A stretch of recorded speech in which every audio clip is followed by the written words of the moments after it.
Chapter 7. P.I. Leo. Rhonda wasn't stupid. She just wasn't ready. Until now. At first, she told herself it was just stress. Work had been busy. Rob had always been high-strung, and God knew they hadn't connected in months. Years, maybe. Still, something had shifted. The way he kissed her forehead, like she was his grandmother. The phantom scent of women's perfume clinging to his shirt. Too floral, too young. And then there were the absences. Longer hours. Late meetings. He'd come home with that dazed, jittery energy she recognized from when he first started the company.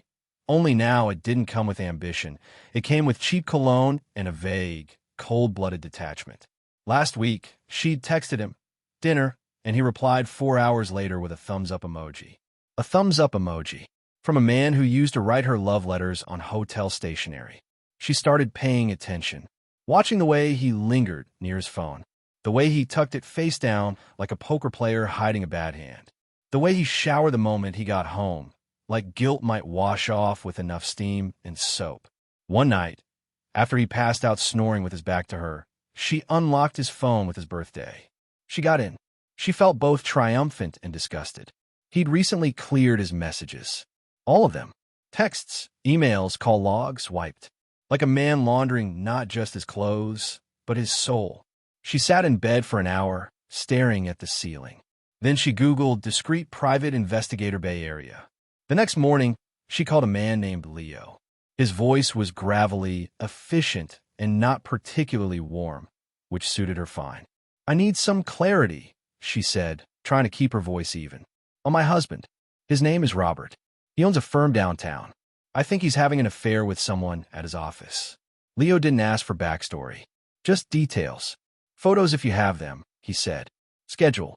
Car make and model." She gave it all to him. Hanging up, she didn't feel vindicated. Or even angry. Just hollow. Like someone who finally walked into the room where the bad news had been waiting all along. Later that day, she sat at the dining table with a glass of Chardonnay and wrote in her journal, "If he's cheating, I need to know. And if he's not, then God help me. I'm starting to wish he was because I'm maybe going crazy." Leo watched from across the street, the brim of his cap casting a shadow over eyes that missed nothing. He'd been at it for a week.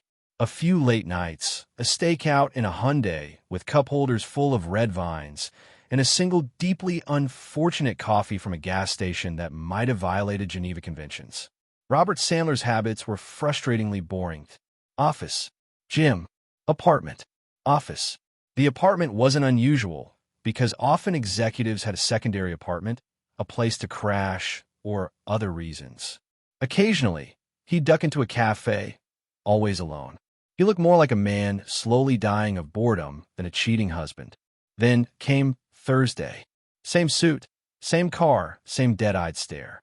But today, Rob left work at 6:17 p.m. sharp and didn't go home. Instead, he pulled into a public lot behind an old bookstore downtown. He sat in his car, checking his phone, and 5 minutes later, she appeared. Young, pretty, legs like trouble. She wore a trench coat that was way too dramatic for the weather and heels that clicked like accusations. She got in the car, leaned in, and stayed close. Too close. Leo adjusted his long lens. The windows were fogging slightly. There it is, he thought. But then they pulled away. No kiss. No anything. Just conversation. And fog. He followed from a distance as Rob drove them to a little bistro near the wharf. They sat at a two-top outside, laughing, leaning. He fed her a bite of dessert. She twirled her hair and mouthed something across the table that made Rob grin like a teenager with a fake ID. Still, not technically cheating. At least not on camera. Leo snapped photo after photo. In one, her hand brushed his across the table. In another, Rob looked straight ahead, smiling absently, like a man who didn't know his life was already on the chopping block. But they left separately. No hugs. No kisses. She even waved. Waved. Like a niece saying goodbye to her favorite uncle. Back in his car, Leo sighed and dictated a note into his recorder. Robert Sandler. Subject continues to meet with unidentified younger woman. No public displays of affection. Possible emotional affair in progress. Surveillance to continue.